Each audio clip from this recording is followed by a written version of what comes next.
Welcome, here I've got CAT S40 and I'm gonna show you how to turn on and off the camera location tags at this device.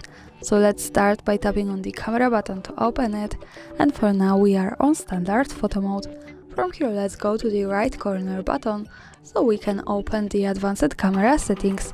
Now at the second position we have store location option, so it allows us to save the information about the place where we take a picture in the details about it.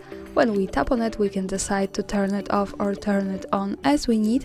And here also the important thing is that to make it work correctly, when we want to save the actual location of our photo, we have to be connected with the internet, for example with the Wi-Fi. And we have to turn on the location of this device. So remember about these two parameters to make it work. And that's all, thanks for watching, subscribe our channel and leave the thumbs up.